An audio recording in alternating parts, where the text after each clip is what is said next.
Вітаю гледачоў, слухачоў і чытачоў Радыё Свабода. Я называюся Ян Максімюк, а маім суразмоўцам сёння Максім Жбанкоў.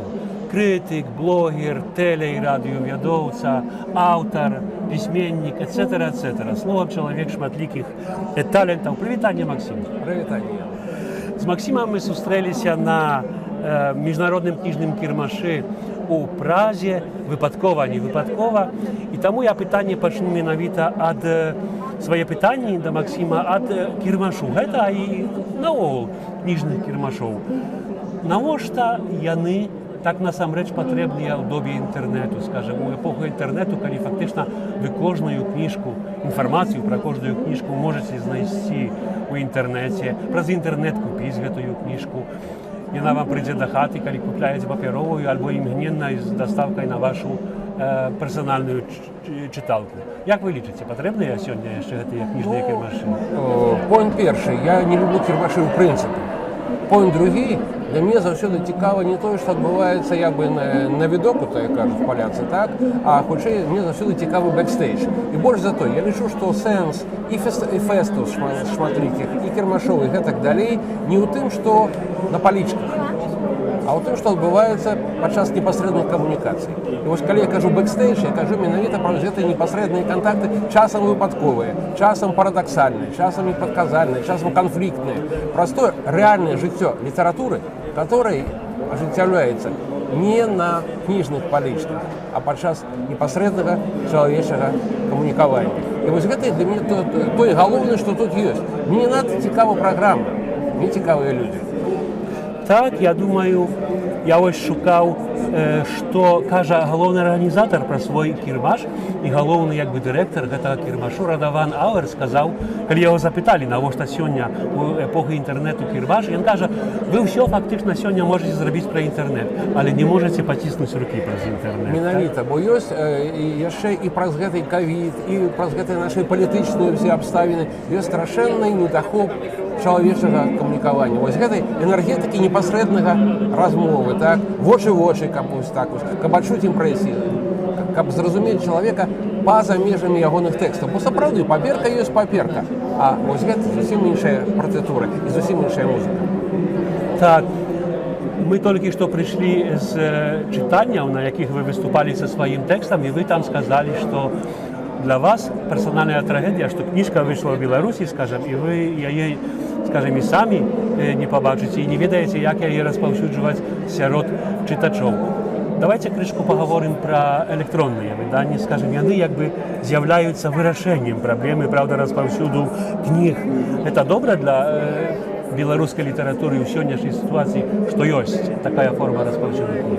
Ну, па-першае, калі казаць пра нашу культурную сітуацыю, якая ўсё ж такі сапраўды існуе ў сітуацыі брытычнага тэрору, у сітуацыі гэтых зачыненых межаў і гэтак далей, безумоўна, гэта выхад. Безумоўна, гэта выхад, бо хоць так атрымаць пэўны месседж ад аўтара, хоць так ажыццявіць некую камунікацыю з юзерамі, так? Гэта ўсё карысныя рэчы. Аднак, ёсць усё ж, в гэтым плане, як старасветскі чалавек, як казаў адзін мой сябр, лампавы чалавек. Мяне вабіць значнасць артефакту. Мне цікавая папера, на якой зроблена кніжка. І я ў захапленні, калі трапляю на правільны шрифт, і мяне бянтэжыць, калі шрифт неправільны і муляе мне вока. Я хачу, каб кніжка была лёгкай. Вось калі я сваю кніжку рабіў, для мяне было вельмі істотна і першую, і другую, каб яна была лёгкай, каб яна не шмат важыла, каб была файная паперка, каб быў нармальны дызайн, каб быў файны мастак, які зрабіў бы вокладку, і знайшоўся фотограф, які зрабіў бы бэк.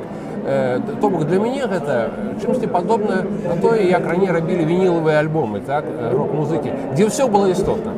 Дзе і вокладка, і як яна разгортваецца, і што там напісана, альбо не напісана. Вось гэтыя рэчы вельмі істотныя. Бо для мяне кніжка — гэта не проста сродак камунікацыі, гэта яшчэ і пэўны артефакт, з якім можна суіснаваць, з якім можна жыць, да якога можна вяртацца. Я памятаю, як мяне совершенно ўразіла, калі я упершыню убачыў расійскае выданне, самае першае выданне Селлинджера на пропасцю варжы. Няправільная кніжка, няправільных памераў. На вокладцы ввогуле няма прозвішча аўтара. І гэта чапляла страшэнна. Але ёсць выява Эндрю Уайта, так? Гэта настолькі прыгожа. Я дагэтуль гэтую кніжку маю, і яна дагэтуль свеціцца ў маім жыцці. Так я аж боюся задаваць вам наступнае пытанне, але все ж таки паставлю. Ці маеце вы электронную чыталку, ці чытаеце кнігі электронныя ці не? Не чытаю. Але чытаю электронныя версіі, калі, напрыклад, працую ў журы гідройцы. Вось мне дасылаюць, і гэта прасцей, гэта для мяне працоўны матэрыял.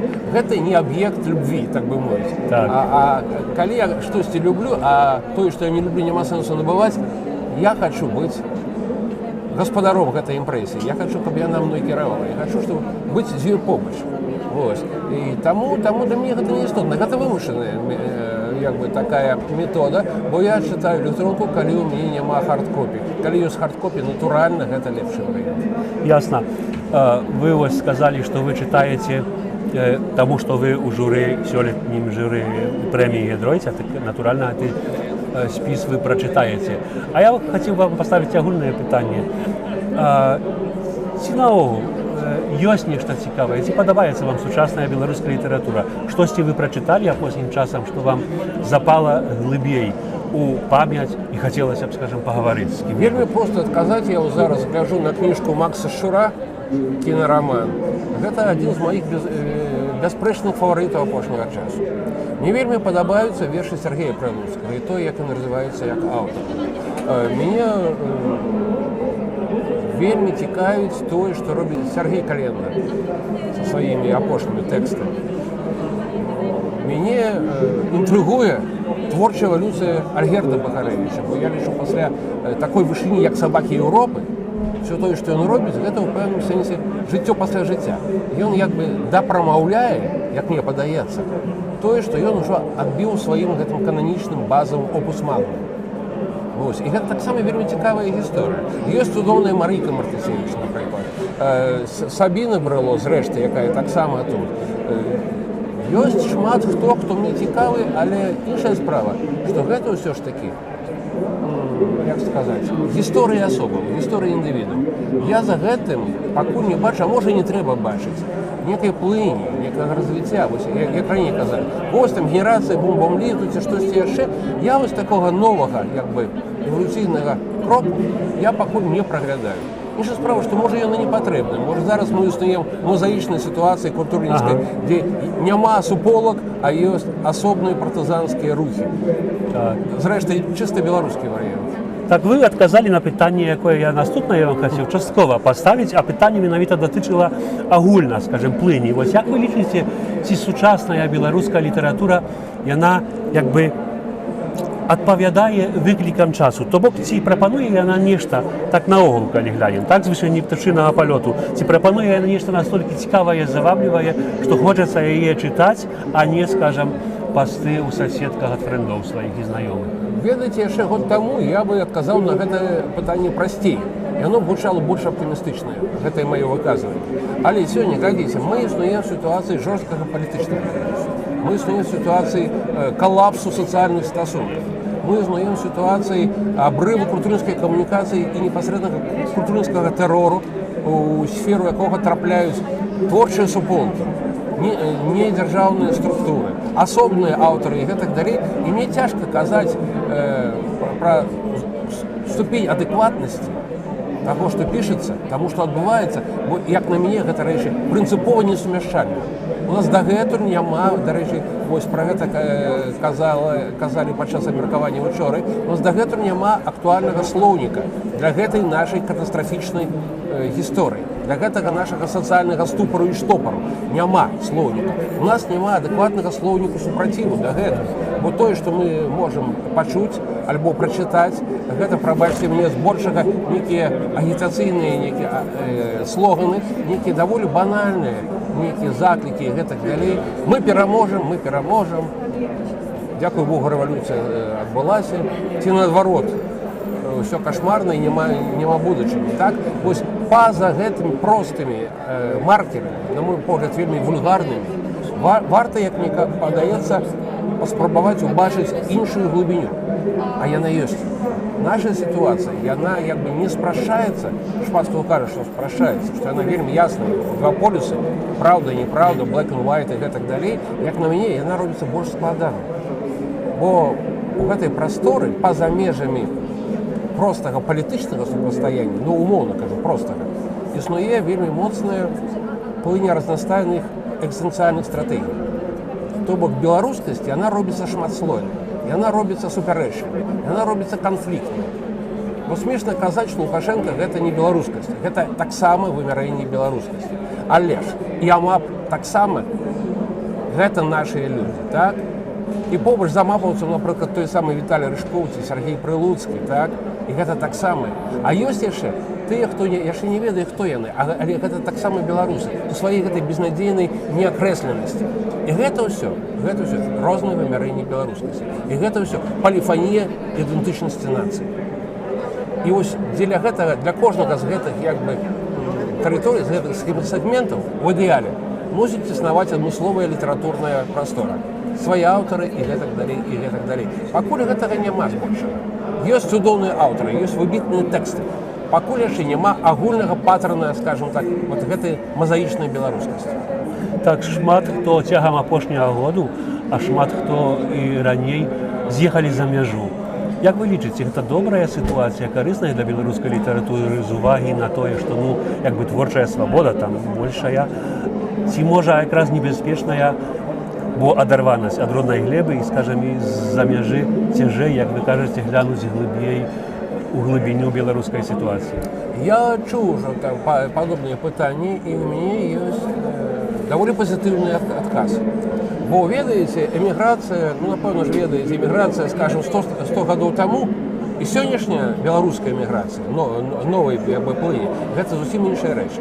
Бо раней, калі чалавек з'язджаў, для яго радзіма яна як бы заставалася ввогуле страчанай.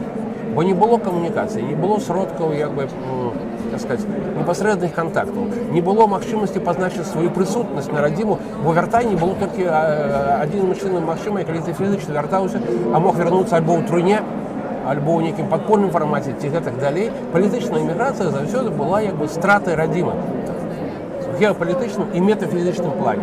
І большасць эмігранцкай літаратуры, як мне падаецца, я невялікі спецыяліст у гэтай сферы, гэта акурат тэма страчанай радзімы, вяртання на радзіму і гэтага разрыву паміж асабістым лёсам і тым, што адбываецца з краінай. У нашай сітуацыі, як мне падаецца, калі казаць о новай плыні беларускай эміграцыі, гэта безумоўны плюс, калі трэба ратаваць літаратараў, калі трэба захоўваць інтэлектуальны патэнцыял нацыі і калі няма іншага выйсця, калі нельга выратаваць, напрыклад, з метра Строцава ад чарговага тэрміну, інакш як вывесці яго за мяжу. І гэта правільна, гэта захаванне, паўтаруся, інтэлектуальнага рэсурсу нацыі. Іншая справа, што тут ёсць натуральныя пэўныя страты. Бо мы губляем непасрэдны эмацыйны кантакт з беларускай рэчаіснасцю. Але у нас застаецца Телеграм, даруй Боже, у нас застаецца Фейсбук, у нас ёсць Зумы і гэтак далей, і гэтак далей. То бок, у дадзеным выпадку эміграцыя новага ўзроўню гэта хутчэй змена геалакацыі, але не выхад з інфармацыйнай прасторы, якая ўсё адно застаецца для нас адкрытай, актыўнай і энергетычна насычанай. Бо слухайце, ковід нас прызвычаіў існаваць паасобку, і гэта проста працяг гісторыі. Хай значна больш траўматычна. Так, і апошняе маё пытанне будзе звязанае, як бы, скажам, з кантэкстам беларускай літаратуры у свеце, у кантэксце іншых літаратур. Бо мне здаецца, калі глянуць менавіта на беларускую літаратуру агулам, то наш літаратурны свет, ён вельмі моцна беларускацэнтрычны. Я маю на ўвазе як пісьменнікаў, скажам, засяроджаных, сфокусаваных на сваіх тыпова беларускіх праблемах і таксама на чытачах, якія, скажам, ахвотней чытаюць па-беларуску пра свой лёс, пра беларускі лёс, не вельмі ахвотна хочуць знаёміцца па-беларуску з літаратурамі замежнымі. То бок, скажем, якби, калі прапанаваць ім кніжку свежую нейкага аўтара, Бахарэвіча, Прылуцкага ці так далей, яны яе ахвотней возьмуць у рукі, ці, скажем, пераклад хвалёнага нейкага раману на захадзе. Ці гэта толькі маё ўражанне, ці вы таксама маеце такое ўражанне, што мы занадта беларускацэнтрычныя, замала цікавімся кантэкстам міжнародным, сусветным? Тут є вельмі цікаве питання, дякую, Ян. Тут є некалькі вимірень. По-перше, ўсё ж таки, глядзіце, для нас замежны ресурс – гэта яшчэ і расійскамоўная літаратура, якая вельмі актыўна прысутнічае на нашым полі. І шмат якія навіны, у тым ліку і новыя бестселлеры еўрапейскага фармату, яны прыходзяць у Беларусь, напрыклад, праз расійскі пераклад. І я не думаю, што гэта дрэнна, бо гэта таксама шлях да еўрапейскасці. Хай вось, можа, больш нейкі такі вось няпросты, непрямы. Я думаю, што ў гэтым няма ніякай агіды, і калі, слухайце, мы размаўляем па-расійску, беларусы, я лічу, што гэта ўсё адно. Гэта не расійская мова. Гэта не расійская, гэта беларуская расійская мова. Бо іншай структуры мовы, іншы слоўнік, іншай інтанацыі, ўсё адно гэтым є свая адмысловая такая праўда, як на мяне. Зрэшты, я пішу таксама, пішу і па-расійску, і па-беларуску, і для мяне гэта абсалютна раўнаістотныя магчымасці. Больш за тое, я лічу, што калі быць сумленным, ты мусіш быць шматмоўным, у тым ліку і гэтым вымярэнні. Калі казаць пра тое, што аўдыторыя абірае умоўнага Прылуцкага ці умоўнага Гарры Поттера, скажем, у беларускай версіі, так Янушкевіч рабіў, я бы не казаў бы так адназначна. Просто насамрэч, як мне падаецца, у беларускага чытача, перадусім у беларускамоўнага чытача, ёсць пэўная інерцыя моўнай палітыкі, калі мова была палітыкай. Калі у савецкія часы, ці нават зараз, доўгія часы, беларускамоўнасць была знакам якасці, была пазначэннем пэўных палітычных перакананняў і пэўнага жыццёвага выбару, скажем так. І таму ясна, што пра сваё, калі пішуць, гэта падаецца лагічным выбарам. З другога боку, я думаю, што тое, што адбываецца зараз, вельмі цікавыя рэчы, калі з'яўляюцца пераклады на беларускую камерцыйнай літаратуры, заходняй камерцыйнай літаратуры. Вось. І я думаю, што гэта вельмі істотная штука, бо мы пачынаем, магчыма, паступова пазбаўляць нашу беларускамоўнасць ад такога жорсткага гераічнага арэолу. Урэшце-рэшт, беларускамоўны юзер ператвараецца ў нармальнага еўрапейца, які можа спакойна чытаць забаўляльную літаратуру, які можа чытаць пераклады, напрыклад, крыміналу скандынаўскага па-беларуску, так, які можа захапляцца, не ведаю, коміксамі, так, ці слабкоўскім, так, і пры гэтым заставацца сумленным беларускім патрыётам. Паўстае вось такая схема, калі забаўляцца па-беларуску, гэта ўжо нармальна. Я думаю, што гэта абсалютна правільна. Бо правільны літаратурны працэс, нармальны літаратурны працэс, ён заўсёды шматслойны. І нельга жыць толькі на верхнім паверсе, нельга захапляцца толькі звышанымі футбольнымі тэкстамі Бахарэвіча, напрыклад. Часам хочацца простага фану, і тады прыходзіш на нізавы паверх, і там таксама хтосьці мусіць жыць. Так, я думаю, што на гэтым аптымістычным акцэнце мы можам і закончыць. Дзякую, Максім, за размову. Нагадаю ўсім нашым слухачам, гледачам і чытачам, што гутарылі мы з Максімам Жбанковым, аўтарам, крытыкам, блогерам, тэле- і радыёвыядоўцам. Яшчэ раз дзякую, Максім, за размову. Дякую.